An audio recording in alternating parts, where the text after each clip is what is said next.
അസ്സലാമു അലൈക്കും. പ്രവാചകർ സ്വല്ലല്ലാഹു അലൈഹി വസല്ലമ തങ്ങളുടെ ജീവിതത്തിലെ ഏറ്റവും വലിയ മുഅ്ജിസത്തുകളിൽ ഒന്നായ ഇസ്രാ മിഅ്റാജ് യാത്ര, മക്കയിൽ നിന്ന് 1480 കിലോമീറ്ററുകൾ അകലെ ബൈത്തുൽ മുഖദ്ദസിലേക്ക് യാത്ര പോവുകയും അവിടെ നിന്ന് ഏഴാനാകാശവും കടന്ന് അള്ളാഹുവിനെ കാണുകയും ശേഷം സ്വർഗനരകങ്ങളെ കാണുകയും ചെയ്ത അതിമനോഹരമായ ആ രാത്രിയുടെ കഥ, അതാണ് ഇന്ന് നമ്മൾ സംസാരിക്കുന്നത്. സൃഷ്ടികളിൽ ആരും തന്നെ ഇതുവരെ കടന്നു ചെല്ലാത്ത ആ അത്ഭുത ലോകത്തിലേക്ക് കടന്നു ചെല്ലുകയും അള്ളാഹുവിനെ നേരിട്ട് കാണുകയും സ്വർഗലോകത്തെയും നരകങ്ങളെയും കാണുകയും നമ്മെ ഞെട്ടിപ്പിക്കുന്ന നരകലോകത്തെ, നമ്മളെ അത്ഭുതപ്പെടുത്തുന്ന, നമ്മളെ ഒരുപാട് ചിന്തിപ്പിക്കുന്ന ആ നരകത്തിലെ ഭീതിതമായ ശിക്ഷകളെ പ്രവാചകർ സ്വല്ലല്ലാഹു അലൈഹി വസല്ലം തങ്ങൾ നേരിട്ട് കണ്ട ആ അത്ഭുത രാത്രിയുടെ കഥ, സ്വർഗത്തിലെ അതിമനോഹരമായ സുഖാനുഭൂതികളുടെ, ആ അനുഗ്രഹങ്ങളുടെ, അതിമനോഹരമായ സ്വർഗഭൂമി പ്രവാചകൻ നേരിട്ട് കണ്ട ആ രാത്രിയുടെ കഥ അവിടെ അവസാനിക്കുന്നില്ല. എല്ലാം കഴിഞ്ഞ് പ്രവാചകർ സ്വല്ലല്ലാഹു അലൈഹി വസല്ലം തങ്ങൾ മക്കയിലേക്ക് തിരിച്ചെത്തി. പ്രവാചകനെ എല്ലാവരും അവിശ്വസിക്കുമ്പോഴും പ്രവാചകൻ ഉച്ചസ്ഥലം പ്രഖ്യാപിക്കുന്ന ആ മനോഹരമായ ആ രാത്രിയുടെ കഥ എല്ലാവരെയും വളരെ സ്നേഹത്തോടെ ആ രാത്രിയിലേക്ക് സ്വാഗതം ചെയ്യുകയാണ്. അന്ന് കേവലം 2 മാസത്തോളമായിരുന്നു മക്കയിൽ നിന്ന് ഈ മസ്ജിദുൽ അക്സയിലേക്കുള്ള യാത്രാ ദൂരം. ആ യാത്രയാണ് പ്രവാചകർ സ്വല്ലല്ലാഹു അലൈഹി വസല്ലം തങ്ങൾ ഈ ഒരു രാത്രിയുടെ വളരെ ചെറിയ ഭാഗം ഉപയോഗിച്ചിട്ട് നടത്തുന്നത്. ആ ഇസ്രാ മിഅ്റാജ് യാത്രയുടെ ഏറ്റവും മനോഹരമായ കഥ. അവിടെ നിന്ന് പ്രവാചകർ സ്വല്ലല്ലാഹു അലൈഹി വസല്ലം തങ്ങൾ ഏകനായ ഇലാഹ് അല്ലാഹു സുബ്ഹാനഹു വ തആലയുടെ സന്നിധിയിലേക്കുള്ള, അവിടെ നിന്ന് അള്ളാഹുവിനെ കാണുന്ന, അള്ളാഹുവായിട്ട് സംസാരിക്കുന്ന, അള്ളാഹു നൽകിയ മനോഹരമായ സമ്മാനങ്ങൾ ഏറ്റുവാങ്ങി തൻ്റെ ഉമ്മത്തിലേക്ക് തന്നെ തിരിച്ചു വരുന്ന പ്രവാചകർ സ്വല്ലല്ലാഹു അലൈഹി വസല്ലം തങ്ങളുടെയും ആ രാത്രിയുടെയും ഒക്കെ അതിമനോഹരമായ കഥയാണ് ഇന്ന് നമ്മൾ കേൾക്കുന്നത്. ഏഴാനാകാശവും കടന്ന് ഓരോ ആകാശങ്ങളിൽ നിന്നും പ്രവാചകർ സ്വല്ലല്ലാഹു അലൈഹി വസല്ലം തങ്ങൾ ഓരോ പ്രവാചകന്മാരെ കാണുന്നുണ്ട്. ശേഷം സിദ്റത്തുൽ മുൻതഹയും കടന്ന് പ്രവാചകർ സ്വല്ലല്ലാഹു അലൈഹി വസല്ലം തങ്ങളും ജിബ്രീൽ അലൈഹിസ്സലാമും ഒരു പ്രത്യേകമായ സ്ഥലത്ത് ചെന്നെത്തുകയാണ്. ഈ വീഡിയോ ഇസ്രാ മിഅ്റാജ് യാത്രയുടെ നമ്മുടെ 2ാം ഭാഗമാണ്. ഇതിൻ്റെ മുൻപുള്ള വീഡിയോ കാണാത്തവർ ആ വീഡിയോ കണ്ടതിന് ശേഷം ഇവിടേക്ക് എത്തുക എന്ന് സ്നേഹത്തോടെ ഓർമ്മിപ്പിക്കുന്നു. മാത്രമല്ല, പ്രവാചകർ സ്വല്ലല്ലാഹു അലൈഹി വസല്ലം തങ്ങളുടെ ജീവിതം തുടക്കം മുതൽ അവസാനം വരെ നമ്മൾ അവതരിപ്പിക്കുന്ന മുഹമ്മദ് സ്വല്ലല്ലാഹു അലൈഹി വസല്ലം തങ്ങൾ എന്ന പ്രവാചകൻ്റെ ജീവിത സീരീസിലേക്കാണ് നമ്മൾ ഇവിടെ കാലെടുത്ത് വെച്ചിരിക്കുന്നത്. ഇതിനു മുൻപുള്ള പ്രവാചകൻ്റെ ജനനം മുതലുള്ള കഥകളൊക്കെ നമ്മൾ ഇതുവരെ പറഞ്ഞെത്തിയിട്ടുണ്ട്. ഇതിനു മുമ്പത്തെ വീഡിയോസൊക്കെ കാണാത്തവരൊക്കെ നമ്മുടെ കൂടെ ഈ യാത്രയിൽ പങ്കുചേരുക. നിങ്ങളുടെ പ്രാർത്ഥനകളും സപ്പോർട്ടും നമ്മുടെ കൂടെ നിരന്തരം ഉണ്ടാവുക എന്നും കൂടെ ഞാനിവിടെ ഓർമ്മപ്പെടുത്തുന്നു. അങ്ങനെ യാത്രയുടെ ഒരു വഴി എത്തിയപ്പോൾ ജിബ്രീൽ അലൈഹിസ്സലാം പ്രവാചകനോട് പറയുന്നുണ്ട്, തഖദ്ദം യാ റസൂലുള്ളാഹ്, ഇനി മുതൽ നിങ്ങൾ മുന്നോട്ട് പോവുക, എനിക്കിനി കടക്കാനുള്ള അനുമതിയില്ല. പ്രവാചകർ സ്വല്ലല്ലാഹു അലൈഹി വസല്ലം തങ്ങൾ തനിച്ചാണ് പിന്നീടുള്ള യാത്ര തുടരുന്നത്. സിദ്റത്തുൽ മുൻതഹയ്ക്ക് ശേഷം പിന്നീട് പ്രവാചകർ സ്വല്ലല്ലാഹു അലൈഹി വസല്ലം തങ്ങൾ തനിച്ച് അവിടെ നിന്ന് പ്രവാചകനെ ഉയർത്തപ്പെടുകയാണ്. അള്ളാഹുവിൻ്റെ സൃഷ്ടികളിൽ നിന്ന് ഒരാൾ പോലും ഇതുവരെ കടന്നു ചെല്ലാത്ത അള്ളാഹുവിൻ്റെ ആ സന്നിധിയിലേക്കുള്ള യാത്ര. പ്രവാചകനെ ഉയർത്തിക്കൊണ്ടുപോയി ഒരു പേന എഴുതുന്ന ശബ്ദം കേൾക്കുന്നിടത്താണ് പ്രവാചകൻ്റെ ആ യാത്ര അവസാനിക്കുന്നത്. പ്രവാചകൻ ചോദിക്കുന്നുണ്ട്, അപ്പോൾ പറയപ്പെടുന്നുണ്ട്, ആ പേന എന്നുള്ളത് അല്ലാഹു സുബ്ഹാനഹു വ തആല ആദ്യമായി സൃഷ്ടിച്ചത് ഈ പേനയെയാണ്. ഈ പേനയെ സൃഷ്ടിച്ചിട്ട് അല്ലാഹു സുബ്ഹാനഹു വ തആല എഴുതാൻ പറയുന്നു. ആ സമയത്ത് ആ പേന തിരിച്ചു വയ്ക്കുന്നു, എന്താണ് റബ്ബേ ഞാൻ എഴുതേണ്ടത്? അപ്പോൾ അല്ലാഹു സുബ്ഹാനഹു വ തആല മറുപടി പറയുന്നു, നിന്നെ സൃഷ്ടിച്ചത് മുതൽ ഖിയാമത്ത് നാൾ വരെയുള്ളതെല്ലാം നീ എഴുതുക. അങ്ങനെ ഖദർ നിർണയിക്കുന്ന ആ പേന എഴുതുന്ന ആ ശബ്ദത്തിൻ്റെ അടുത്താണ് പ്രവാചകർ സ്വല്ലല്ലാഹു അലൈഹി വസല്ലം തങ്ങളെ ഉയർത്തപ്പെടുന്നത്. ഈ യാത്രയിലുടനീളം പ്രവാചകർ സ്വല്ലല്ലാഹു അലൈഹി വസല്ലം തങ്ങൾ, അല്ലെങ്കിൽ ഈ യാത്രയുടെ ആ പര്യാവസാനം അള്ളാഹുവിൻ്റെ സന്നിധിയിൽ എത്തി നിൽക്കുമ്പോൾ പ്രവാചകർ സ്വല്ലല്ലാഹു അലൈഹി വസല്ലം തങ്ങൾ നേരിട്ട് അള്ളാഹുവിനെ കണ്ടോ എന്നതിൽ പല തർക്ക വിതർക്കങ്ങളും നടക്കുന്നുണ്ട്. ഇബ്നു അബ്ബാസ് റളിയല്ലാഹു അൻഹുവും ഉബയ്യ് ഇബ്നു കഅബ് റളിയല്ലാഹു അൻഹു ഒക്കെ പറയുന്നത് പ്രവാചകർ സല്ലല്ലാഹു അലൈഹി വസല്ലമ തങ്ങൾ അള്ളാഹുവിനെ കണ്ടു എന്നുള്ളത് തന്നെയാണ്. പക്ഷേ ഈ ഒരു വിഷയത്തിൽ ഏറ്റവും ആധികാരികമായ ഒരു റിപ്പോർട്ട് നമുക്ക് ലഭിക്കുന്നത് പ്രവാചകൻ്റെ പത്നിയായിരുന്ന ആയിഷ ബീവിയിൽ നിന്നുള്ളതാണ്.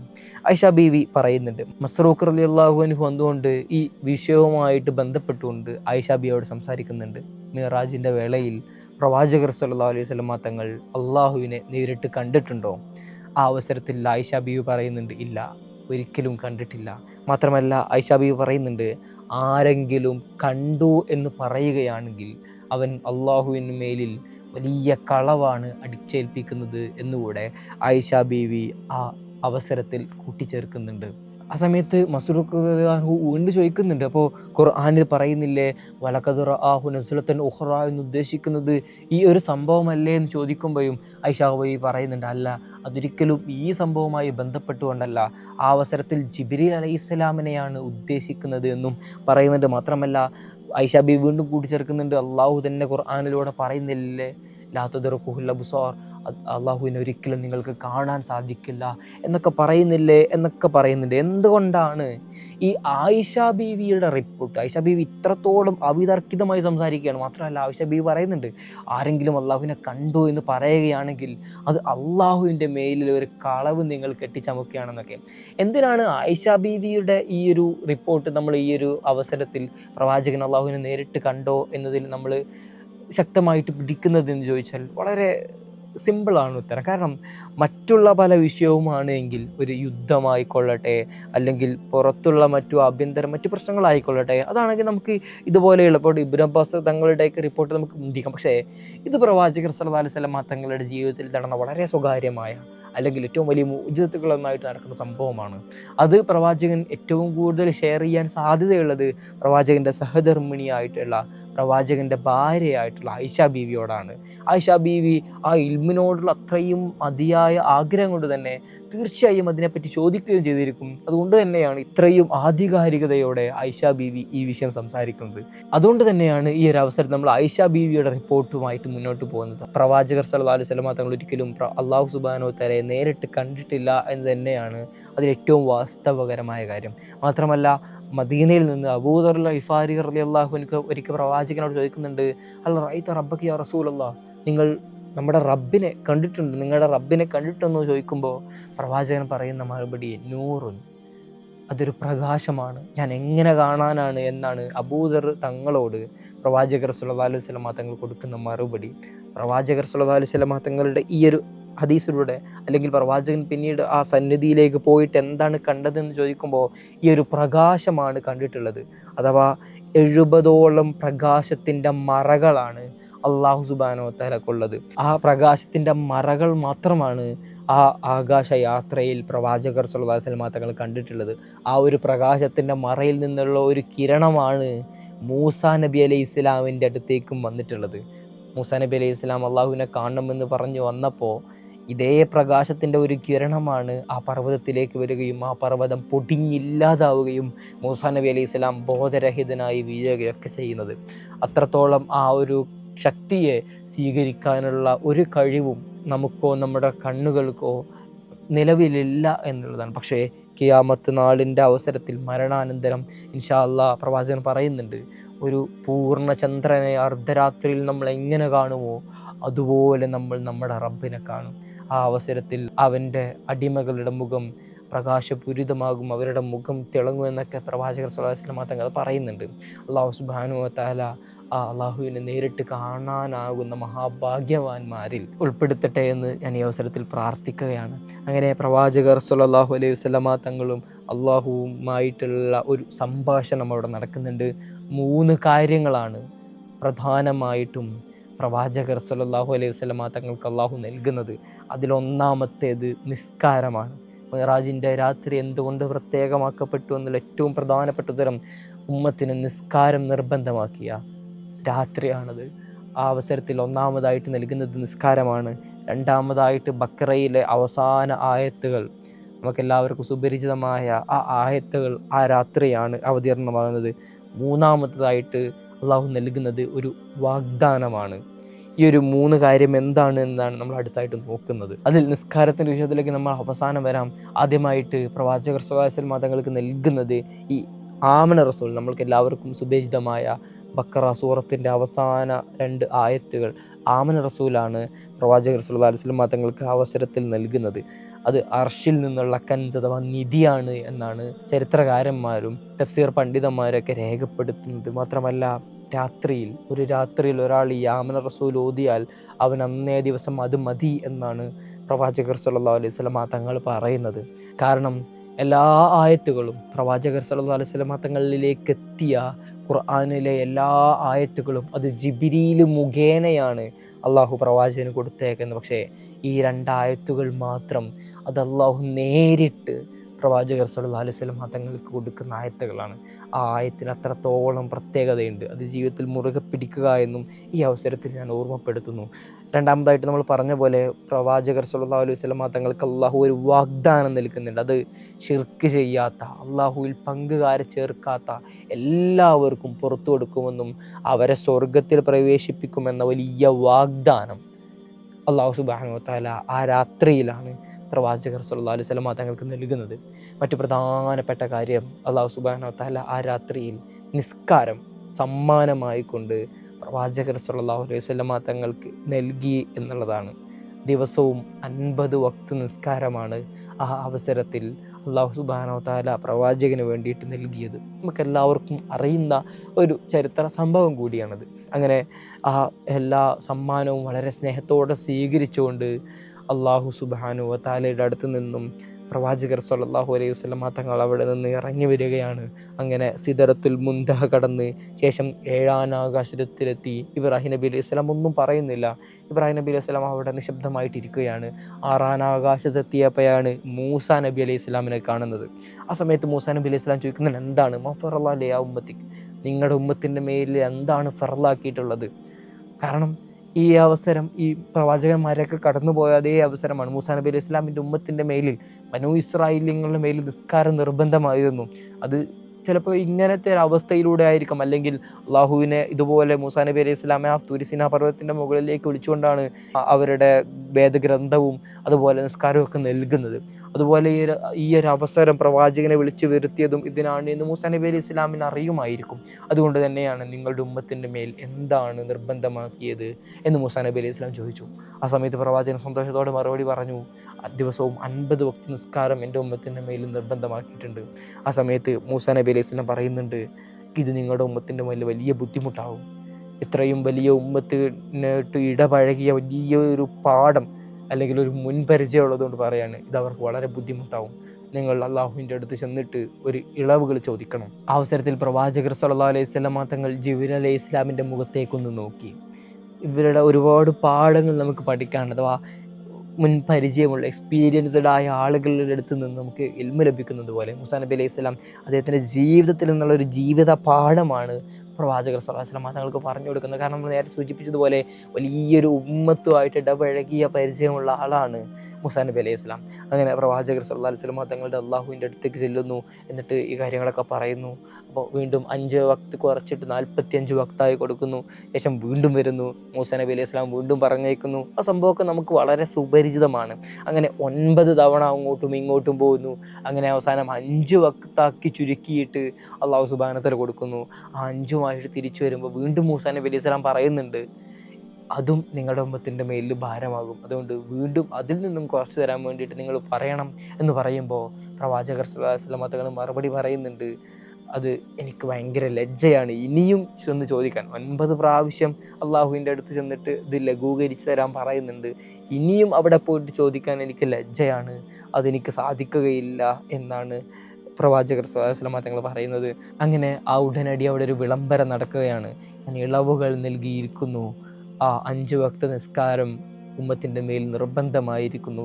മാത്രമല്ല ഈ 50 വക്ത് നേരത്തെ നിർബന്ധമാക്കിയിരുന്നില്ല. അതുകൊണ്ട് തന്നെ ഓരോ നിസ്കാരത്തിനും 10 വീതം പ്രതിഫലം നൽകി ആ 50 വക്തിൻ്റെ പ്രതിഫലവും ഞാൻ എൻ്റെ അടിമകൾക്ക് നൽകുമെന്ന് അള്ളാഹു സുബ്ഹാനഹു വ തആല ആ അവസരത്തിൽ വിളംബരം ചെയ്യുന്നുണ്ട്.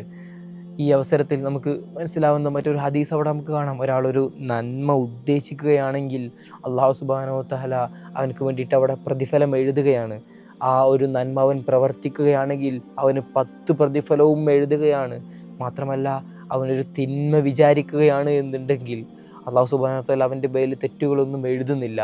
അവൻ ആ വിചാരിച്ച തിന്മ പ്രവർത്തിച്ചിട്ടില്ല എങ്കിൽ അവൻ്റെ പേരിൽ ഒരു നന്മയാണ്. ആ വിചാരിച്ച തിന്മ പ്രവർത്തിക്കാത്തത് കൊണ്ട് തന്നെ അവൻ്റെ പേരിൽ നന്മ എഴുതുന്നു. ഇനി അഥവാ അവനൊരു തിന്മ ചെയ്യുകയാണെങ്കിൽ അവൻ്റെ മേൽ ഒരു തിന്മ മാത്രമാണ് എഴുതപ്പെടുന്നത്. ഇത്രത്തോളം കരുണാനിധിയായ കാരുണ്യവാനായ നമ്മുടെ റബ്ബിൻ്റെ അത്രയും കരുണ നിറഞ്ഞ ഒരു സമീപനമാണ് ഈ നിസ്കാരത്തിലും ഈ ഹദീസിലൊക്കെ നമ്മൾ വായിച്ചെടുക്കുന്നത്. സൃഷ്ടികൾക്ക്, അവൻ്റെ അടിമകൾക്ക് ഒരു ബുദ്ധിമുട്ടും വരാതെ അദ്ദീനു യുസ്ർ എന്ന് പറയുന്നത് പോലെ തന്നെ ഏറ്റവും എളുപ്പമാക്കിക്കൊണ്ട് ഈ നിസ്കാരത്തിൻ്റെ കാര്യത്തിലൊക്കെ പ്രവാചകർ സല്ലല്ലാഹു അലൈഹി വസല്ലം തങ്ങളൊക്കെ സമീപിക്കുന്ന ആ സമീപനം അത്രയും കാരുണ്യം നിറഞ്ഞ ഒരു സമീപനമാണ് എന്നുകൂടെ ഈ അവസരത്തിൽ നമ്മൾ ഓർമ്മിച്ചെടുക്കുകയാണ്. മാത്രമല്ല നിസ്കാരത്തിൻ്റെ ഒരു പ്രാധാന്യം, മിഅ്റാജിൻ്റെ ഈ യാത്ര നമ്മൾ പറഞ്ഞു വെക്കുമ്പോൾ അതിൽ ഏറ്റവും ഇമ്പോർട്ടൻ്റ് ആയിട്ടുള്ള കാര്യം അത് നിസ്കാരം തന്നെയാണ്. നിസ്കാരം നൽകാൻ വേണ്ടിയിട്ടും കൂടിയാണ് പ്രവാചകർ സല്ലല്ലാഹു അലൈഹി വസല്ലം തങ്ങളെ നേരിട്ട് അള്ളാഹു തൻ്റെ സവിധത്തിലേക്ക് വിളിച്ചു വരുത്തുന്നത്.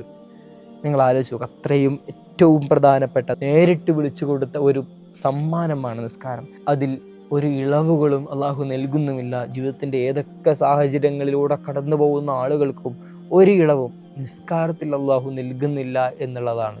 നിന്ന് നിസ്കരിക്കാൻ കഴിയാത്തവർക്ക് ഇരുന്ന് നിസ്കരിക്കാനും, അതിനും കഴിയാത്തവർക്ക് കടന്ന് നിസ്കരിക്കാനും തുടങ്ങി നിസ്കാരം തുടങ്ങി ഒരു ഇളവുകളും വരാത്ത വിധം നിസ്കാരത്തിൻ്റെ ഏറ്റവും പ്രധാനപ്പെട്ട പ്രാധാന്യവും ഈ സംഭവത്തിലൂടെ വിളിച്ചോതുന്നുണ്ട്. മാത്രമല്ല ആഖിറത്തിലെത്തിക്കഴിഞ്ഞാൽ ആദ്യമായിട്ട് നമ്മളെ ചോദ്യം ചെയ്യുന്നതും ഇതേ നിസ്കാരത്തെ പറ്റിയാണ് എന്നതുകൂടെ നമ്മൾ ഓർമ്മിക്കണം. ഒരാൾ കള്ള് കുടിച്ചു കഴിഞ്ഞാൽ അയാൾ ഒരിക്കലും ഇസ്ലാമിൽ നിന്ന് പുറത്തേക്ക് പോകുന്നില്ല. വ്യഭിചരിച്ചു കഴിഞ്ഞാൽ അയാൾ ഇസ്ലാമിൽ നിന്ന് പുറത്തേക്ക് പോകുന്നില്ല. അയാൾ മറ്റെന്ത് തെറ്റുകൾ ചെയ്താലും അയാൾ ഇസ്ലാമിൻ്റെ പുറത്ത് പോകുന്നില്ല. പക്ഷേ നിസ്കരിക്കാത്ത ഒരാളെ പറ്റി പറയുന്നത് അയാൾ ഇസ്ലാമിൻ്റെ പുറത്താണ്, അയാൾ കാഫിറാണ് എന്നുള്ളതാണ്. ഇത്രത്തോളം നിസ്കാരത്തിന് പ്രാധാന്യം നൽകുന്ന മതമാണ് നമ്മുടേത്. നമ്മളെല്ലാവരെയും നിസ്കാരം മുറുകെ പിടിച്ച് ജീവിക്കുന്ന മുഅ്മിനീങ്ങളിൽ അള്ളാഹു ഉൾപ്പെടുത്തട്ടെ എന്ന് ഈ അവസരത്തിൽ ഞാൻ പ്രാർത്ഥിക്കുകയാണ്. മാത്രമല്ല അത് നമ്മളെ സൃഷ്ടിച്ച് പരിപാലിക്കുന്ന റബ്ബിനോടുള്ള ഒരു കണക്ഷൻ കൂടിയാണത്. പ്രവാചകൻ പറയുന്നുണ്ട്, സുജൂദിൽ കിടക്കുന്ന അടിമ അവൻ്റെ ദൈവത്തോട്, അള്ളാഹുവിനോട് ഏറ്റവും അടുത്ത് കിടക്കുന്ന സമയമാണത്. നമ്മുടെ സങ്കടങ്ങളും പരിഭവങ്ങളും ഒക്കെ നമുക്ക് ബോധിപ്പിക്കാനുള്ള, നമുക്ക് ഇത്രത്തോളം ജീവിതത്തിൽ അനുഗ്രഹങ്ങൾ നൽകിയ റബ്ബിന് ഒരു നന്ദി പ്രകടനമാണത്. അതിൻ്റെ ഏറ്റവും അളവിൽ അല്ലാഹു സുബ്ഹാനഹു വ തആല നമ്മോട് കൽപ്പിക്കുന്നത്, ഈ ഭൂമിയിൽ മനുഷ്യരെയും ജിന്നുകളെയൊക്കെ ഞാൻ സൃഷ്ടിച്ചിട്ടുള്ളത് എനിക്ക് വേണ്ടി ആരാധന കർമ്മങ്ങൾ നിർവഹിക്കാൻ വേണ്ടിയിട്ടാണ് എന്നുള്ളതാണ്. ആ കൽപ്പനകൾക്കും നമുക്ക് നൽകിയ എല്ലാവിധ അനുഗ്രഹങ്ങൾക്കും നമ്മൾ ചെയ്യുന്ന ഒരു നന്ദി കൂടിയാണ് ഈ നിസ്കാരം എന്നുള്ളത്. മാത്രമല്ല വിശ്വാസികളുടെ മിഅ്റാജാണ് നിസ്കാരം എന്നാണ് പറയുന്നത്.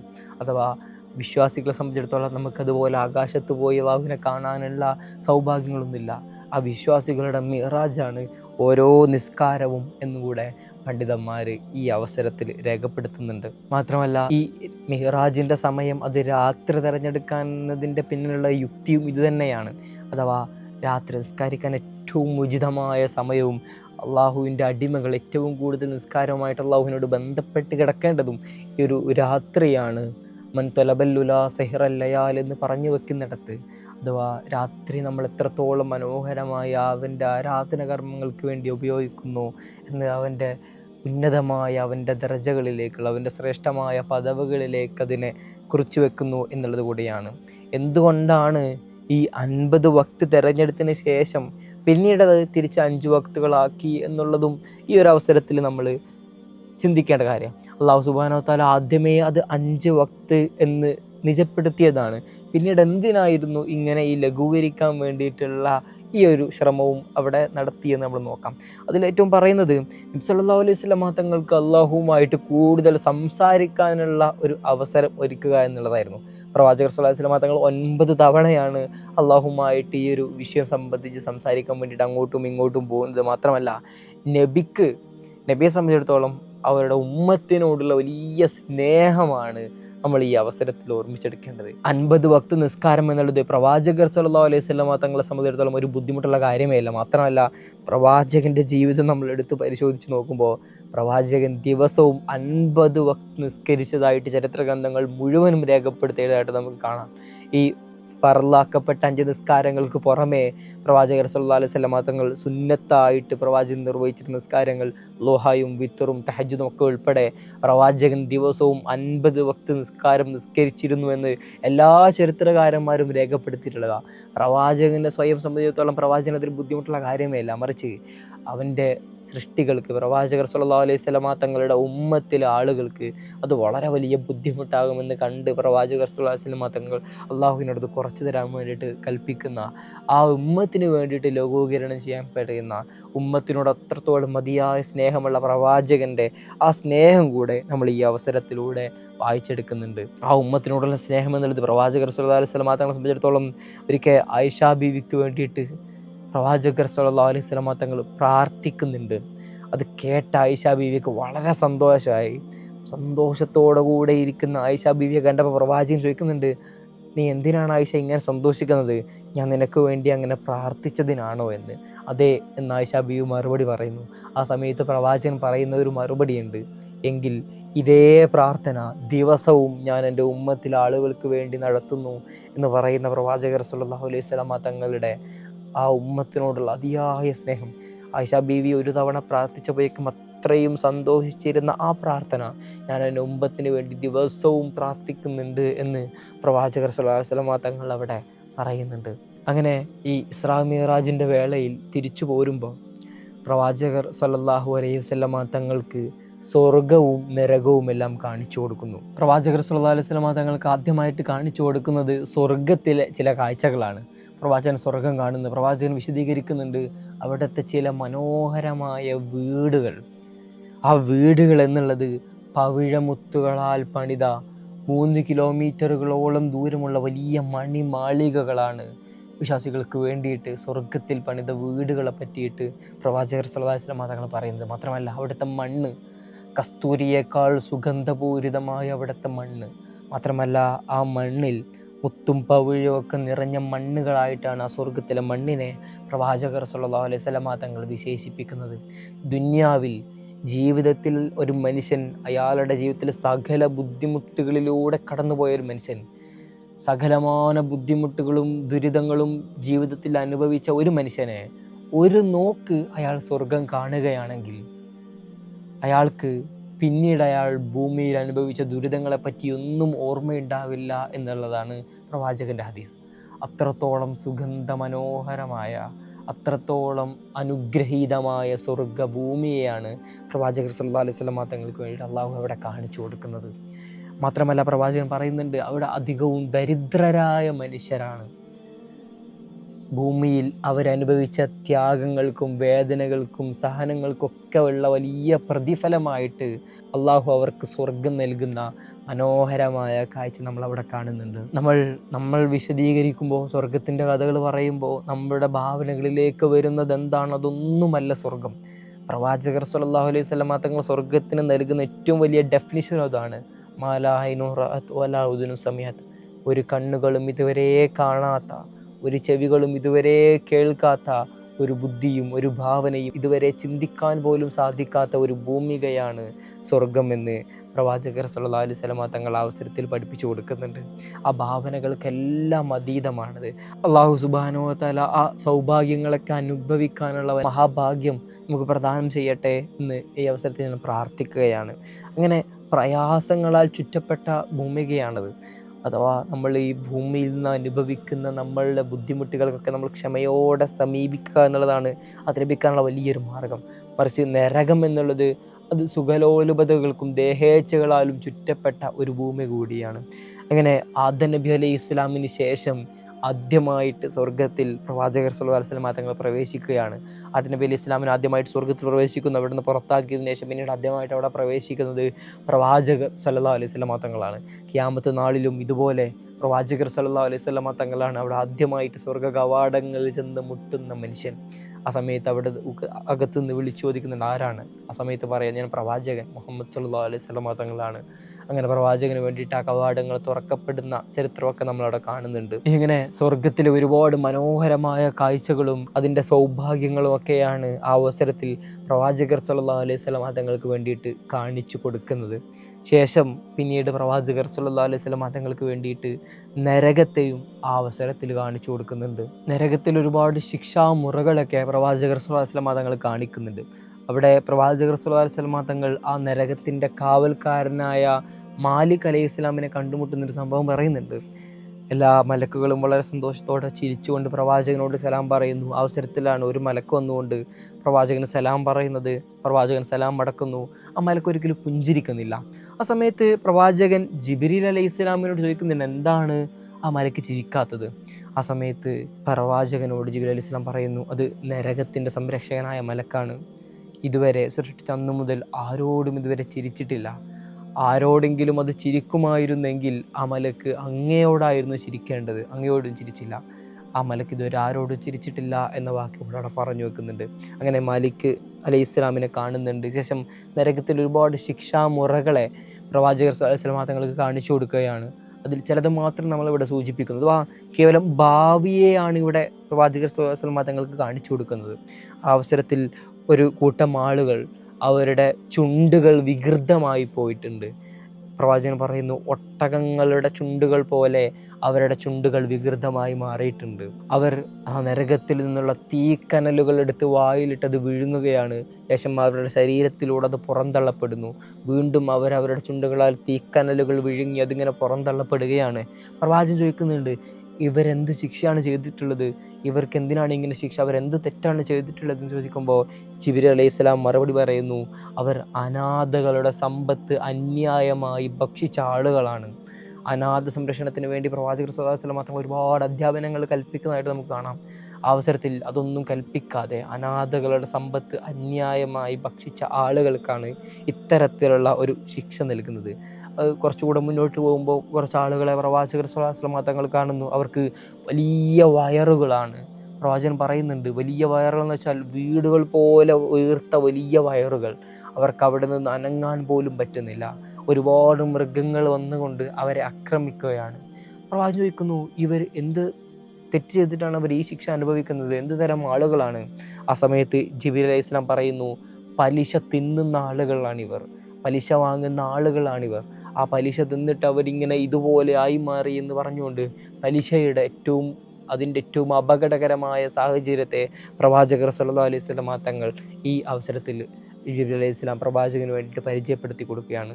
ശേഷം വീണ്ടും മുന്നോട്ട് പോകുമ്പോൾ കുറച്ച് ആളുകൾ, അവർക്ക് മുന്നിൽ നല്ല മാംസങ്ങൾ വെച്ചിട്ടുണ്ട്. മാത്രമല്ല ചീഞ്ഞളിഞ്ഞ ദുർഗന്ധം വമിക്കുന്ന മാംസവും വെച്ചിട്ടുണ്ട്. പക്ഷേ ഈ മനുഷ്യർ ആ ദുർഗന്ധം വമിക്കുന്ന ചീഞ്ഞളിഞ്ഞ മാംസങ്ങൾ ഇങ്ങനെ എടുത്ത് കഴിക്കുകയും വീണ്ടും അതിങ്ങനെ തുടർന്നുകൊണ്ടിരിക്കുകയും ചെയ്യുന്ന ഈ ആളുകളെ കണ്ടപ്പോൾ പ്രവാചകൻ ചോദിക്കുന്നുണ്ട്, ഇവരേതു തരം ആളുകളാണ്? ആ സമയത്ത് ജിബ്രീൽ അലൈഹി സ്വലാം മറുപടി പറയുന്നു, ഇത് വ്യഭിചരിച്ച ആളുകളാണ്. അവർക്ക് സ്വന്തമായി ഭാര്യയും അവരുടെ ശരീരത്തിൻ്റെ ആവശ്യങ്ങളൊക്കെ നിർവഹിക്കാനുള്ള ഹലാലായ മാർഗം അവിടെ ഉണ്ടായിട്ടും ദുഷിച്ച മാർഗം തിരഞ്ഞെടുത്ത ആളുകളാണിവർ. അവർക്കുള്ള ശിക്ഷയാണിത്. ശേഷം വീണ്ടും മുന്നോട്ട് പോകുമ്പോൾ കുറച്ചാളുകൾ, അവരുടെ കൈകളിൽ തീ കൊണ്ട് നിർമ്മിച്ച കത്രികകളുണ്ട്. അവർ സ്വയം അവരുടെ ചുണ്ടുകൾ ഇങ്ങനെ മുറിച്ചുകൊണ്ടിരിക്കുകയാണ്. വീണ്ടും ചുണ്ടുകൾ അവർക്ക് ഉണ്ടാക്കപ്പെടുന്നു. വീണ്ടും അവർ ആ തീ കൊണ്ടുണ്ടാക്കിയ കത്രികകൾ കൊണ്ട് ആ ചുണ്ടുകൾ ഇങ്ങനെ മുറിച്ചുകൊണ്ടിരിക്കുന്നത് വീണ്ടും വീണ്ടും ഇങ്ങനെ ആവർത്തിച്ചു കൊണ്ടിരിക്കുകയാണ്. ഇത് ഏതുതരം ആളുകളാണ് എന്ന് ചോദിച്ചപ്പോൾ അവരോട് പ്രവാചകർ സല്ലല്ലാഹു അലൈഹി വസല്ലം തങ്ങളോട് പറയുന്നുണ്ട്, ഇത് ജനങ്ങളോട് പോയി നന്മ കൽപ്പിക്കുകയും അവരതെല്ലാം ചെയ്യാൻ മറന്നുപോയ ആളുകളാണ് എന്ന് ആ അവസരത്തിൽ പറയുന്നുണ്ട്. അല്ലാഹു സുബ്ഹാനഹു വ തആല അത്തരക്കാരിൽ നിന്നൊക്കെ അല്ലാഹു നമ്മളെ സംരക്ഷിക്കട്ടെ എന്ന് ഈ അവസരത്തിൽ ഞാൻ പ്രാർത്ഥിക്കുകയാണ്. വീണ്ടും മുന്നോട്ട് പോകുന്നു. അവിടെ ചെമ്പിൻ്റെ നഖങ്ങളുള്ള ഒരുപാട് മനുഷ്യർ, ചെമ്പിൻ്റെ നഖങ്ങളാൽ പണിത ഒരുപാട് മനുഷ്യർ, അവരുടെ മുഖം മാന്തി പൊളിക്കുകയും അവരുടെ ശരീരങ്ങൾ ഇങ്ങനെ പൊളിക്കുകയും മുഖവും നെഞ്ചൊക്കെ മാന്തി പൊളിക്കുന്നുണ്ട്. അത് വീണ്ടും ആവർത്തിക്കുന്നു. ആളുകളെ കണ്ടപ്പോഴും പ്രവാചകനോട് ചോദിക്കുന്നുണ്ട്, ഇത് ആരാണ്?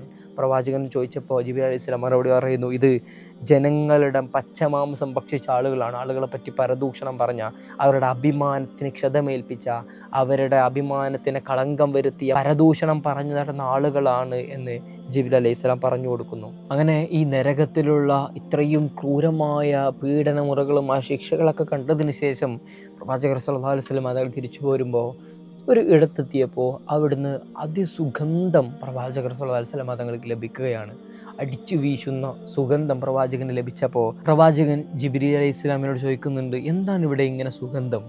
ആ സമയത്ത് ജിബീൽ അലൈഹി സ്വലാം മറുപടി പറയുന്നു, അത് മാഷിത്ത ബീവിയുടെയും അവരുടെ മക്കളുടെയും പ്രദേശമാണ്.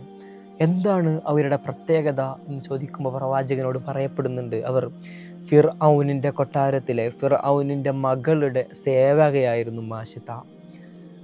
അത്രയും ഉദാത്തമായ, അത്രയും വിശ്വാസിയായിരുന്ന ഒരു സ്ത്രീയായിരുന്നു അവർ. ഒരിക്കൽ ഫിർഔനിൻ്റെ മകളുടെ മുടി ഇങ്ങനെ ചേകിക്കൊണ്ടിരിക്കെ അവളുടെ കയ്യിൽ നിന്നും ചീർപ്പ് താഴെ വീണു. അത് ബിസ്മി ചൊല്ലിയിട്ടാണ് അവൾ അതെടുത്തത്, മാഷിത്ത ബീവി. ആ സമയത്ത് ഫിർഔനിൻ്റെ മകൾ ചോദിക്കുന്നു, നിങ്ങൾ എൻ്റെ ഉപ്പയെയാണോ ഉദ്ദേശിച്ചത്? അക്കാലത്ത് ഫിർഔൻ സ്വയം ദൈവമാണ് എന്ന് അവതരിക്കുകയും അതിനു വേണ്ടിയിട്ട് എല്ലാവരെയും നിർബന്ധിപ്പിക്കുകയും തന്നെ ആരാധിക്കാൻ വേണ്ടി കൽപ്പിക്കുകയൊക്കെ ചെയ്യുന്ന സമയമാണ്. അതുകൊണ്ടാണ് ആ മകൾ അങ്ങനെ ചോദിച്ചത്. ആ സമയത്ത് ആ മാഷിത്ത ബീവി ധൈര്യസമേതം, മാഷിത്ത ബീവിക്ക് വേണമെങ്കിൽ അത് മറച്ചു വെക്കാമായിരുന്നു, പക്ഷേ ധീരമായി തന്നെ അവളുടെ വിശ്വാസം അത് പുറത്ത് പറയുകയാണ്, അല്ല, ഞാൻ പറഞ്ഞത് നിൻ്റെ ഉപ്പയെക്കുറിച്ചല്ല, മറിച്ച് നിൻ്റെ ഉപ്പയെയും എന്നെയും ഒക്കെ സൃഷ്ടിച്ച് പരിപാലിക്കുന്ന ഏകനായ ഇലാഹായ അള്ളാഹുവിനെ കുറിച്ചാണ് ഞാൻ സംസാരിച്ചതെന്ന് പറയുന്നു. ഉടനെ ആ ഫിർഔനിൻ്റെ മകൾ ഫിർഔനിനോട് പോയിട്ട് ഇത് പറയുന്നുണ്ട്. ഉടനെ ഫിർഔൻ മാഷിത്ത ബീവിയെ അവിടേക്ക് വിളിച്ചു വരുത്തുകയാണ്. നിങ്ങൾ ആലോചിച്ച് നോക്കുക, ഫിർഔനിനെ തള്ളിപ്പറഞ്ഞതിൻ്റെ പേരിൽ, ഫിർഔൻ ദൈവമല്ല എന്ന് പറഞ്ഞതിൻ്റെ പേരിൽ സ്വന്തം ഭാര്യയെ ആസിയ ബീവിയെ പോലും വെറുതെ വിടാത്ത ആളാണ് ഫിർഔൻ. അദ്ദേഹമാണ് ആ കൊട്ടാരത്തിലെ ആ ജോലിക്കാരിയായ ആളെ ഇതിൻ്റെ പേരിൽ വിളിച്ചു വരുത്തുന്നത്. എന്നിട്ട് ചോദിക്കുന്നുണ്ട്, നീ എന്ന് മുതൽ എന്നെ ആരാധിക്കണം, മറ്റൊരു ദൈവത്തെയും ആരാധിക്കാൻ നിനക്ക് യോഗ്യതയില്ല എന്ന് പറയുമ്പോൾ ആ മാഷിത്ത ബീവി അവർക്ക് വീണ്ടും ഇവിടെ സ്വയം ജീവിതം സംരക്ഷിക്കാൻ വേണ്ടി അവിടെയും മറച്ചു വെക്കാമായിരുന്നു. പക്ഷേ അവരവരുടെ വിശ്വാസം അവിടെ തുറന്ന് പറയുകയാണ്, അള്ളാഹുവിനെ പറ്റി പരിചയപ്പെടുത്തുകയാണ്, അള്ളാഹുവിനെ പറ്റി സംസാരിക്കുകയാണ്.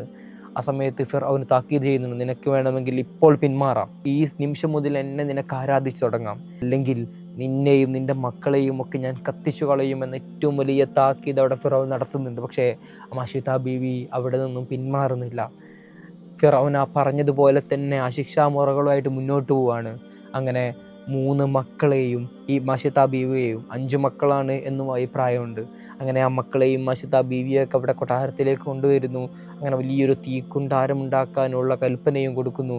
അങ്ങനെ മാഷിത്ത ബീവിയുടെ ആ തീക്കുണ്ടാരത്തിന് മുന്നിൽ വന്ന് നിൽക്കുമ്പോഴും ഫിർഔൻ പറയുന്നുണ്ട്, നീ ഒരു കാര്യം മാത്രം ചെയ്താൽ മതി, ഞാനാണ് ഇലാഹ് എന്ന് പറഞ്ഞാൽ മതി, നീ നിൻ്റെ അള്ളാഹുവിനെ ഉപേക്ഷിച്ചാൽ മതി, ഞാൻ നിൻ്റെയും നിൻ്റെ മക്കളെയൊക്കെ ഇതിന് രക്ഷപ്പെടുത്താം, അല്ലെങ്കിൽ നിന്നെ ഈ തീക്കുണ്ടാരത്തിലേക്കിട്ട് നിന്നെ പച്ചക്ക് കത്തിച്ചു കളയുമെന്ന് പറയുകയാണ്.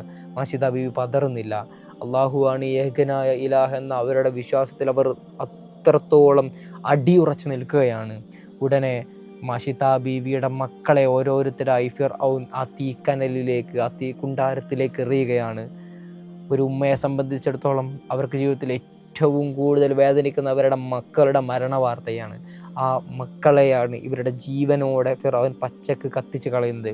അങ്ങനെ ഓരോ മക്കളെ ആയിട്ട് ഇങ്ങനെ തീക്കുണ്ടാരത്തിലേക്ക് എറിയുന്നു. മാഷിത്ത ബീവിക്ക് മാറ്റങ്ങളില്ല. അവൾ ഇലാഹായ റബ്ബിനെ തന്നെ വിളിച്ച് ആ അടിയുറച്ച വിശ്വാസത്തിൽ ഉറച്ചു നിൽക്കുകയാണ്. അവസാനം മക്കളെ മുഴുവനും ആ തീക്കുണ്ടാരത്തിലേക്ക് എറിഞ്ഞു. ഇപ്പോഴും മാറ്റമില്ല. അവസാനം മുലകുടിച്ചുകൊണ്ടിരിക്കുന്ന ഒരു കുഞ്ഞിനെ ആ ഫിർഔനിൻ്റെ പട്ടാളക്കാർ അതിക്രൂരമായിട്ട് അവരുടെ മാറിടത്തിൽ നിന്നും പറിച്ചു കൊണ്ടുവന്നുകൊണ്ട് തീക്കുണ്ടാരത്തിലേക്ക് ഇടാൻ നിൽക്കുമ്പോൾ അവളുടെ മനസ്സൊന്ന് പതറിപ്പോയി. മാഷിത്ത ബീവിയുടെ മനസ്സൊന്ന് പതറി. അത്രത്തോളം ആ കുഞ്ഞുങ്ങളോടുള്ള സ്നേഹം അവിടെ പ്രകടമാവുകയാണ്. ആ സമയത്ത് ആ മുലകുടി പ്രായത്തിലുള്ള കുഞ്ഞ് ആ ഉമ്മയോട് സംസാരിക്കുകയാണ്, ഉമ്മ, നിങ്ങൾ പേടിക്കേണ്ടതില്ല, നിങ്ങൾ പതറേണ്ടതില്ല, നാളെ അള്ളാഹുവിൻ്റെ സ്വർഗത്തിൽ നമ്മൾക്ക് ഒരുമിച്ച് കൂടാം എന്നൊരു വലിയ ശക്തിയായിക്കൊണ്ട് ആ കുഞ്ഞ് ആ അവസരത്തിൽ സംസാരിക്കുകയാണ്. അതോടുകൂടെ മാഷിത്ത ബീവിയുടെ ഈമാൻ ഒന്നുകൂടെ ഇരട്ടിയായിട്ട് അവിടെ സ്ഥിരപ്പെടുകയാണ്. ആ കുഞ്ഞിനെയും തീക്കുണ്ടാരത്തിലേക്ക് എറിയുന്നു.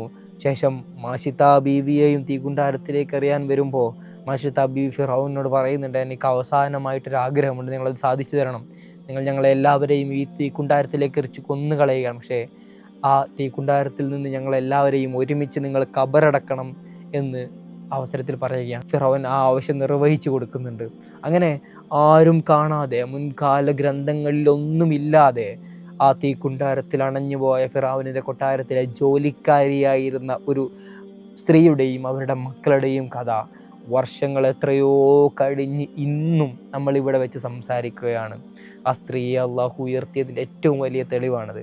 അങ്ങനെ അവരുടെ സ്വർഗത്തിലുള്ള ആ പ്രദേശത്തെത്തിയപ്പോഴാണ് അത്രയും മനോഹരമായ സുഗന്ധം പ്രവാചകൻ ലഭിച്ചതെന്ന് ജിബ്രീൽ അലൈഹി ഇസ്ലാം വഴി ഒരാളും കാണാത്ത ആ ചരിത്രം പ്രവാചകർ സല്ലല്ലാഹു അലൈഹി വസല്ലം തങ്ങൾക്ക് ജിബ്രീൽ അലൈഹി ഇസ്ലാം പറഞ്ഞു കൊടുക്കുകയാണ്. അങ്ങനെ പ്രവാചകർ സല്ലല്ലാഹു അലൈഹി വസല്ലം തങ്ങളും ജിബ്രീൽ അലൈഹി ഇസ്ലാമും ഇവിടെ ബൈത്തുൽ മുഖദ്ദസിലേക്ക് തിരിച്ചു വരുന്നുണ്ട്. അവരവരുടെ കെട്ടിയിട്ട ബുറാക്കിൻ്റെ മേലിൽ തിരിച്ചവർ മക്കയിലേക്ക് തന്നെ ആ രാത്രി പോവുകയാണ്.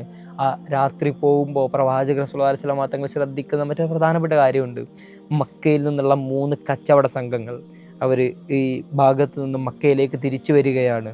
മക്കയിൽ വളരെ കുറഞ്ഞ ആളുകളേ ഉള്ളൂ. എല്ലാവർക്കും സ്വയം അങ്ങോട്ടും ഇങ്ങോട്ടൊക്കെ പരിചയമുള്ള ആളുകളാണ്. ഏത് കച്ചവട സംഘമാണ് എന്നൊക്കെ പ്രവാചകന് വളരെ സുപരിചിതമായിട്ട് അറിയാം. അങ്ങനെ 3 കച്ചവട സംഘങ്ങളെ ഈ പോകുന്ന വഴിയിൽ വെച്ചിട്ട് പ്രവാചകൻ കാണുന്നുണ്ട്. അതിൽ ഒരു കച്ചവട സംഘത്തിൻ്റെ ഒട്ടകം നഷ്ടപ്പെട്ടിട്ടുണ്ട്. അവരതിനെ തിരയുന്ന തിരക്കിലാണ്. മറ്റൊരു കച്ചവട സംഘത്തിൻ്റെ അടുത്തെത്തിയപ്പോൾ പ്രവാചകർ സല്ലല്ലാഹു അലൈഹി വസല്ലം തങ്ങൾക്ക് അതിയായിട്ട് ദാഹിക്കുന്നുണ്ട്. അങ്ങനെ ഓരോ കച്ചവട സംഘത്തിൻ്റെയും പിറകിൽ ഒരു ജലസംഭരണി ഉണ്ടാവും. ആർക്കും അതിൽ നിന്ന് വെള്ളം കുടിക്കാം. അങ്ങനെ പ്രവാചകർ സല്ലല്ലാഹു അലൈഹി വസല്ലം തങ്ങൾ ആ ജലസംഭരണിയിൽ നിന്ന് വെള്ളം കുടിക്കുന്നുണ്ട്. 3ാമത്തെ കച്ചവട സംഘം ഇന്നാലിന്ന സ്ഥലത്ത് എത്തിയതായിട്ടും പ്രവാചകൻ മനസ്സിലാക്കുന്നു. അങ്ങനെ മക്കയിൽ നിന്നുള്ള ഈ പ്രധാനപ്പെട്ട 3 കച്ചവട സംഘങ്ങളെയും കടന്നുകൊണ്ടാണ് അവർ മക്കയിലേക്ക് പോകുന്നത്. പ്രവാചകർ സല്ലല്ലാഹു അലൈഹി വസല്ലം തങ്ങൾ മക്കയിൽ തിരിച്ചെത്തിയപ്പോൾ ആ രാത്രി അവസാനിച്ചിട്ടില്ല. അങ്ങനെ പ്രവാചകൻ തൻ്റെ വീട്ടിൽ വീണ്ടും ഉറങ്ങാൻ കിടക്കുന്നു. നിങ്ങൾ ആലോചിച്ച് നോക്കുക, ഇത്രയും സംഭവങ്ങൾ നടന്നിട്ടും പ്രവാചകർ സല്ലല്ലാഹു അലൈഹി വസല്ലം തങ്ങൾ തിരിച്ച് മക്കയിലെത്തിയപ്പോൾ രാത്രി അവസാനിച്ചിട്ടില്ല. അത്രയും അത്ഭുതകരമായ രാത്രിയായിട്ട്, അല്ലെങ്കിൽ അത്രയും ഞൊടിയിട എന്ന സമയം കൊണ്ടാണ് ഇത്രയും സംഭവങ്ങൾ. അല്ലാഹു സുബ്ഹാനഹു വ തആല ഉദ്ദേശിക്കുകയാണെങ്കിൽ സംഭവിക്കാതായിട്ട് നടക്കാതായിട്ട് ഒന്നുമില്ല എന്ന് ഈ സംഭവം നമ്മോട് വിളിച്ചോതുന്നുണ്ട്. അങ്ങനെ പ്രവാചകർ സല്ലല്ലാഹു അലൈഹി വസല്ലം തങ്ങൾ മക്കയിലെത്തുന്നു. സുബഹി നമസ്കാര ശേഷം പ്രവാചകർ സല്ലല്ലാഹു അലൈഹി വസല്ലം തങ്ങൾ പ്രഭാതത്തിൽ ഇങ്ങനെ അവിടെ ഇരിക്കുമ്പോൾ, മക്കയിൽ ഇരിക്കുമ്പോൾ പതിവ് പോലെ അബൂജഹൽ പ്രവാചകൻ്റെ അടുത്തേക്ക് വരികയാണ്. അബൂജഹൽ വന്നുകൊണ്ട് വളരെ പരിഹാസഭാവേനെ പ്രവാചകനോട് ചോദിക്കുന്നുണ്ട്, എന്താണ് മുഹമ്മദ് ഇന്നത്തെ വിശേഷം, ഇന്നെന്തെങ്കിലും പറയാനുണ്ടോ? ആ സമയത്ത് പ്രവാചകർ സല്ലല്ലാഹു അലൈഹി വസല്ലം തങ്ങൾ കഴിഞ്ഞ രാത്രിയുടെ മനോഹരമായ വിശേഷങ്ങൾ അബൂജഹലിനോടാണ് ആദ്യമായിട്ട് പറയുന്നത്. ഇന്നലെ രാത്രി ഞാൻ മസ്ജിദുൽ അഖ്സയിലേക്ക് പോയി. ആ സമയത്ത് ഫിറഔൻ വളരെ പരിഹാസത്തോടെ തന്നെ തിരിച്ചു ചോദിക്കുന്നുണ്ട്, ഇന്നലെ രാത്രി നീ പോയിട്ട് ഇന്ന് ഈ സമയമായപ്പോഴേക്കും നീ ഇവിടെ എത്തി, അതാണോ നീ പറയുന്നത്? പരിഹാസത്തോടെയാണ് ആ ചോദിക്കുന്നത്. അതെ, ഇന്നലെ രാത്രി പോയി, ഞാൻ ഇന്നലെ രാത്രി തന്നെ ഇവിടെ തിരിച്ചെത്തി. ആ സമയത്ത് ഫിറഔൻ പൊട്ടിച്ചിരിക്കുന്നുണ്ട്, പറയുന്നു, ഞാൻ കുറച്ച് ആളുകളെയൊക്കെ വിളിച്ച് കൊണ്ടുവരാം, നീ അവരോടും ഇതേ വാക്ക് തന്നെ പറയില്ലേ എന്ന് ചോദിക്കുമ്പോൾ പ്രവാചകൻ പറയുന്നുണ്ട്, ഞാൻ ആരോട് വേണമെങ്കിലും പറയാം, കാരണം ഇന്നലെ അത് നടന്ന സംഭവമാണ്. അങ്ങനെ ഫിർഔൻ എല്ലാവരെയും വിളിച്ചു കൂട്ടുന്നു. അങ്ങനെ എല്ലാവരും വളരെ ആവേശത്തോടെ പ്രവാചകനെ കളിയാക്കാനുള്ള ഒരു അവസരവും പാഴാക്കാത്ത മക്ക ഖുറൈശികൾ എല്ലാവരും പ്രവാചകന് മുന്നിൽ തടിച്ചുകൂടുന്നു. പ്രവാചകർ സല്ലല്ലാഹു അലൈഹി വസല്ലം തങ്ങൾ ഇന്നലെ രാത്രി നടന്ന മുഴുവൻ സംഭവങ്ങൾ അവർക്ക് പറഞ്ഞു കൊടുക്കുന്നു. അവരെല്ലാവരും പൊട്ടിച്ചിരിക്കുകയാണ്. ചിലരെല്ലാം ചിരിച്ച് ചിരിച്ച് മണ്ണിൽ വീണുപോയി. അത്രത്തോളം പ്രവാചകനെ പരിഹസിച്ചു കൊണ്ടിരിക്കുകയാണ് മക്ക മുശ്രിക്കുകൾ. അങ്ങനെ അവരുടെ കൂട്ടത്തിൽ നിന്ന് ബൈത്തുൽ മുഖദ്ദസ് കണ്ട വൃദ്ധരായ, അല്ലെങ്കിൽ ബൈത്തുൽ മുഖദ്ദസ് കണ്ട ചില ആളുകളൊക്കെ പ്രവാചകനോട് ബൈത്തുൽ മുഖദ്ദസിനെ പറ്റിയുള്ള ഡീറ്റെയിൽ ആയിട്ടുള്ള വിവരങ്ങളൊക്കെ ചോദിക്കുക. അഥവാ ബൈത്തുൽ മുഖദ്ദസിന് എത്ര വാതിലുണ്ട്, എത്ര ജനലുണ്ട് തുടങ്ങിയ അതിൻ്റെ ഡീറ്റെയിൽഡ് ആയിട്ടുള്ള വശങ്ങളൊക്കെയാണ് പ്രവാചകനോട് ചോദ്യം ചോദിക്കുന്നത്. പ്രവാചകനെ സംബന്ധിച്ചിടത്തോളം അതൊന്നും കൃത്യമായിട്ട് പ്രവാചകൻ ആ യാത്രയിൽ കണ്ടിട്ടില്ല. ഇനി ഞാൻ എന്തൊക്കെ പറയും എന്ന് കരുതി പ്രവാചകനെ പരിഭ്രമിച്ച് നിൽക്കുമ്പോൾ പ്രവാചകർ സല്ലല്ലാഹു അലൈഹി വസല്ലം തങ്ങളുടെ മുന്നിൽ ചക്രവാളത്തിൽ ബൈത്തുൽ മുഖദ്ദസ് ഇങ്ങനെ ഉയർത്തപ്പെട്ടതുപോലെ പ്രവാചകൻ തൻ്റെ കൺമുന്നിൽ കാണുകയാണ്. അവരെത്ര വാതിലുണ്ട് എന്ന് ചോദിക്കുമ്പോൾ പ്രവാചകൻ ആ ബൈത്തുൽ മുഖദ്ദസ് നോക്കിയിട്ട് എണ്ണി അവർക്ക് മറുപടി കൊടുക്കുന്നു. എത്ര ജനലുണ്ട് എന്ന് ചോദിക്കുമ്പോൾ അതിനും മറുപടി പറയുന്നു. സ്വഹാബത്ത് കണ്ടു നിൽക്കുന്ന ഈ സ്വഹാബത്ത് പറയുന്നുണ്ട്, പ്രവാചകന്റെ കൺമുന്നിൽ പ്രവാചകൻ ബൈത്തുൽ മുഖദ്ദസ് ഇങ്ങനെ കാണുന്നത് പോലെയായിരുന്നു ആ അവസരത്തിൽ പ്രവാചകന്റെ മറുപടി. യഥാർത്ഥത്തിൽ പ്രവാചകൻ അത് കാണുക തന്നെയായിരുന്നു. അങ്ങനെ എല്ലാം മറുപടി കൊടുക്കുന്നു. ആ അവസരത്തിൽ അവർ മറുപടി പറയുന്നു, ഇത് സിഹറാണ് എന്നൊക്കെ. അങ്ങനെ മാത്രമല്ല, പ്രവാചകൻ പറയുന്നുണ്ട്, ഇന്നലെ രാത്രി ഞാൻ തിരിച്ചു വരുന്ന വേളയിൽ 3 കച്ചവട സംഘങ്ങളെ കണ്ടു. മക്കയിൽ നിന്നുള്ള 3 കച്ചവട സംഘങ്ങളെ കണ്ടു. ഒരുത്തരുടെ ഒട്ടക നഷ്ടപ്പെട്ടിട്ടുണ്ട്, രണ്ടാമത്തവരുടെ കൂടെ ഞാൻ വെള്ളം കുടിച്ചു, 3ാമത്തെ കച്ചവട സംഘം ഇന്നാലിന്ന സ്ഥലത്തെത്തിയിട്ടുണ്ടെന്ന് പ്രവാചകൻ പറഞ്ഞു. ഉടനടി അബൂജഹൽ പറഞ്ഞു, ഇന്നാലിന്ന സ്ഥലത്ത് അവർക്ക് അറിയുന്ന പ്രദേശമാണ്, അവിടെ എത്തിയിട്ടുണ്ടെങ്കിൽ ഈ സമയമാകുമ്പോഴേക്കും, രാവിലെ ആകുമ്പോഴേക്കും അവർ മക്കയിൽ തിരിച്ചെത്തേണ്ട സമയമായല്ലോ എന്ന് അബൂജഹൽ പറഞ്ഞപ്പോഴേക്കും മക്കയിലേക്ക് ആ കച്ചവട സംഘം വന്ന വിളംബരം ആ അങ്ങാടിയിൽ നിന്ന് അവർ ഉയർന്ന് കേൾക്കുകയാണ്.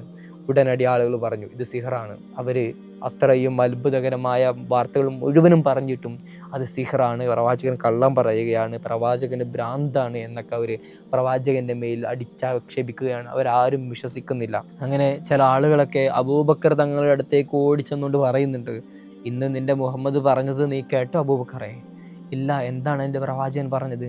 ആ സമയത്ത് അബൂബക്കർ തങ്ങളോട് ഈ മക്ക മുശ്രിക്കുകൾ പറയുന്നുണ്ട്, ഇന്നലെ രാത്രി എൻ്റെ പ്രവാചകൻ ബൈത്തുൽ മുഖദ്ദസ് വരെ പോയി എന്നാണ് പറയുന്നത്. ആ സമയത്ത് അബൂബക്കർ തങ്ങൾ മറുപടി പറയുന്നുണ്ട്, എൻ്റെ പ്രവാചകൻ അങ്ങനെ പറഞ്ഞിട്ടുണ്ടെങ്കിൽ അത് സത്യമാവും, നിങ്ങൾ കളവ് പറയാണോ എന്നുള്ളതിൽ എനിക്ക് സംശയമുള്ളൂ. പ്രവാചകൻ അങ്ങനെ പറഞ്ഞിട്ടുണ്ടെങ്കിൽ അത് സത്യമായിരിക്കും എന്ന് അബൂബക്കർ തങ്ങൾ അവിടെ സ്ഥിരീകരിക്കുകയാണ്. ആളുകളൊക്കെ അത്ഭുതപ്പെട്ടു പോയി. ശേഷം അബൂബക്കർ തങ്ങൾ നേരെ ഓടി വരുന്നത് പ്രവാചകൻ്റെ അടുത്തേക്കാണ്. അബൂബക്കർ തങ്ങൾ പ്രവാചകൻ്റെ അടുത്തെത്തുമ്പോൾ കാണുന്നത് ഈ ബൈത്തുൽ മുഖദ്ദസിൻ്റെ ഓരോ വിശേഷണങ്ങൾ ചോദിക്കുകയും പ്രവാചകൻ തൻ്റെ കൺമുന്നിൽ ബൈത്തുൽ മുഖദ്ദസ് കാണുന്ന ഇതുപോലെ മറുപടി പറയുന്നതുമാണ് അബൂബക്കർ തങ്ങൾ കാണുന്നത്. ഉടനടി അബൂബക്കർ തങ്ങൾ വിശ്വസിച്ച ആ സംഭവങ്ങളൊക്കെ പറയുന്നുണ്ട്. അബൂബക്കർ തങ്ങൾ സാക്ഷ്യപ്പെടുത്തുകയാണ്, പ്രവാചകൻ അത് പറഞ്ഞിട്ടുണ്ട് എന്നുണ്ടെങ്കിൽ അത് സത്യമാകും. ആ വേളയിലാണ് പ്രവാചകർ സല്ലല്ലാഹു അലൈഹി വസല്ലമ തങ്ങൾ ഈ അബൂബക്കർ തങ്ങൾക്ക് സിദ്ദീഖ് എന്ന പേര് നൽകുന്നതും എല്ലാ സാക്ഷ്യം വഹിക്കുന്ന പ്രവാചകർ സല്ലല്ലാഹു അലൈഹി വസല്ലമ തങ്ങളുടെ അത്രത്തോളം കൂടെ നിൽക്കുന്ന സഞ്ചത സഹചാരിയായിട്ട് അബൂബക്കർ തങ്ങൾ മാറുന്നതുമൊക്കെ. പിന്നീടുള്ള ദിവസങ്ങളിലൊക്കെ ജിബ്രീൽ അലൈഹിസ്സലാം പിന്നീട് അന്നു മുതൽ പ്രവാചകർ സല്ലല്ലാഹു അലൈഹി വസല്ലമ തങ്ങൾ സ്വഹാബത്തിനെ ഒരുമിച്ച് കൂട്ടുകയും നിസ്കാരം നിർബന്ധമാക്കി അറിയിക്കുകയും വുളൂ എടുക്കുകയും ഇതുപോലെ ജിബ്രീൽ അലൈഹിസ്സലാം ഓരോ സമയത്ത് വരികയും 5 വക്ത് നിസ്കാരത്തിനും ഓരോ ദിവസവും ജിബ്രീൽ അലൈഹിസ്സലാം വരികയും നിസ്കാരം പഠിപ്പിച്ചു കൊടുക്കുകയും വുളൂ എടുക്കാൻ പഠിപ്പിച്ചു കൊടുക്കുകയും അതിൻ്റെ കാര്യങ്ങളൊക്കെ നിർവഹിക്കുകയൊക്കെ ചെയ്യുന്നുണ്ട്. പിന്നീട് അങ്ങനെ പ്രവാചകർ സല്ലല്ലാഹു അലൈഹി വസല്ലമ തങ്ങളുടെ ജീവിതത്തിലെ ഏറ്റവും വലിയ മുഅ്ജിസത്തുകളിൽ ഒന്നായ ഈ ഇസ്രാ മിഅ്റാജിൻ്റെ യാത്ര അത് അതിമനോഹരമായിട്ട് അവിടെ അവസാനിക്കുകയാണ്. പ്രവാചകർ സല്ലല്ലാഹു അലൈഹി വസല്ലമ തങ്ങളുടെ ജീവിതത്തിലെ ഏറ്റവും ഉന്നതമായ മുഅ്ജിസത്തുകളിൽ ഒന്നാണ് ഈ ഇസ്രാ മിഅ്റാജ് യാത്ര. അല്ലാഹു സുബ്ഹാനഹു വ തആല ഇതൊക്കെ നമ്മൾ സ്വീകരിക്കുമാറാകട്ടെ. പ്രവാചകർ സല്ലല്ലാഹു അലൈഹി വസല്ലമ തങ്ങളുടെ ജീവിതവുമായി ബന്ധപ്പെട്ടുകൊണ്ട് പ്രവാചകർ സല്ലല്ലാഹു അലൈഹി വസല്ലമ തങ്ങളുടെ ജീവിതമുടനീളം നമ്മൾ സംസാരിക്കുന്ന മുഹമ്മദ് സല്ലല്ലാഹു അലൈഹി വസല്ലമ തങ്ങൾ എന്ന സീരീസിലാണ് നമ്മളിവിടെ എത്തിയിട്ടുള്ളത്. അല്ലാഹു സുബ്ഹാനഹു വ തആല ഇതെല്ലാം നമ്മൾ സ്വീകരിക്കുമാറാകട്ടെ. നിങ്ങളുടെ പ്രിയപ്പെട്ട ആളുകളിലൊക്കെ ഈ സീരീസ് എത്തിച്ചു കൊടുക്കുക. നിങ്ങളുടെ പ്രാർത്ഥനയും സപ്പോർട്ടും ഒക്കെ നമ്മുടെ കൂടെ എന്നുണ്ടാവണം എന്ന് പ്രാർത്ഥിക്കുന്നു, നിങ്ങളെ ഉണർത്തുന്നു. അവസാനിപ്പിക്കാം. വാഖിറു ദഅ്വാനാ അൽഹംദുലില്ലാഹി റബ്ബിൽ ആലമീൻ. അസ്സലാമു അലൈക്കും വറഹ്മത്തുള്ളാഹി വബറകാതുഹു.